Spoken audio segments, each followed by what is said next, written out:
भगवान की जय। चैत देखिए, भोग भूमि के जीव, कर्म भोग भूमि के जीव कितने भोले थे, इस बात का प्रमाण बताया जा रहा है कि जिस समय भोग भूमि से कर्म भूमि में परिवर्तन हो गया, लेकिन परिवर्तन हो जाने के पश्चात भी कुलकरों ने व्यवस्था ही बतला दी गई। फिर भी जिस समय भगवान आदिनाथ स्वामी ने दीक्षा ली, तो दीक्षा के उपरांत कि भगवान आदिनाथ स्वामी ने चैत कृष्ण नवमी के दिन दीक्षा ली थी और दीक्षा के पश्चात उन्होंने 6 महीने का आतापन योग ग्रहण किया कि 6 महीने वह एक स्थान पर बैठे रहे। इसके बाद वह 6 महीने के बाद कि आखिर ये दान की परंपरा कैसे चले, दान क्या चीज़ है और कैसे साधु को आहार दिया जाता है, इस बात को बतलाने के लिए उन्होंने आहार की मुद्रा लेकर के और नगर नगर भ्रमण किया। जिस समय वह नगर नगर में जाते थे तो लोगों को ये ज्ञान ही नहीं था कि आखिर साधु का हम पड़गहन कैसे करें। लोग तरह तरह की प्रक्रियाएं करते थे, साधु के सामने प्रस्तुत होते थे।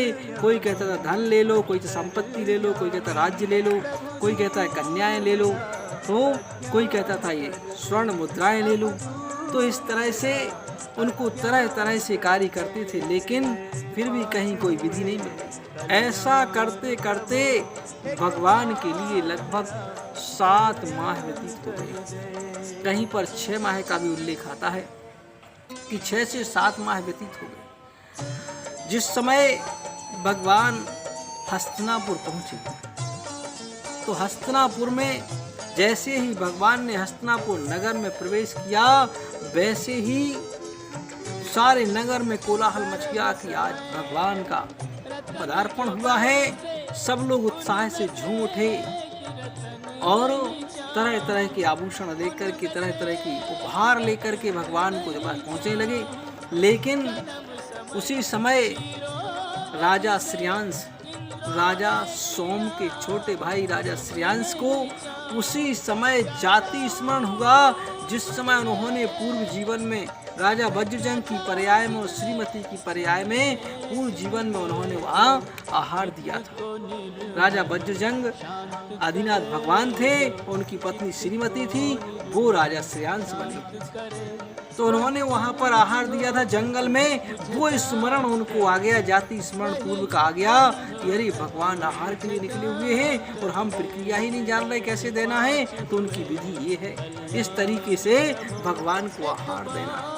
और जैसे स्मरण हुआ और राजा श्रेयांश और राजा सोम दोनों हाथों में मंगल कलश लेकर के हाथ जोड़ के खड़े हो गए। हे स्वामी नमोस्तु नमोस्तु नमोस्तु, अत्र अत्र अत्र तिष्ठ तिष्ठ, आइए आइए, ठहरिए। भगवान ठहर गए और वहाँ पर भगवान के लिए उन्होंने तुरंत पेला हुआ इक्षु रस निकाल करके और भगवान को आहार दिया। तो भगवान ने उस इक्षु रस का आहार ग्रहण किया। तो उसी समय से वह अक्षय तृतीया, जो आज की वह तिथि आने वाली है, यह दान तिथि के रूप में प्रसिद्ध हो गई। वह तिथि भी प्रसिद्ध हो गई और राजा श्रेयांश भी वह दान वीर के रूप में प्रसिद्ध हुए कि जिन्होंने पहली बार भगवान का आहार करवाया, आदिनाथ भगवान की पालना करवाई। बोलिए देवादिदेव आदिनाथ भगवान की जय।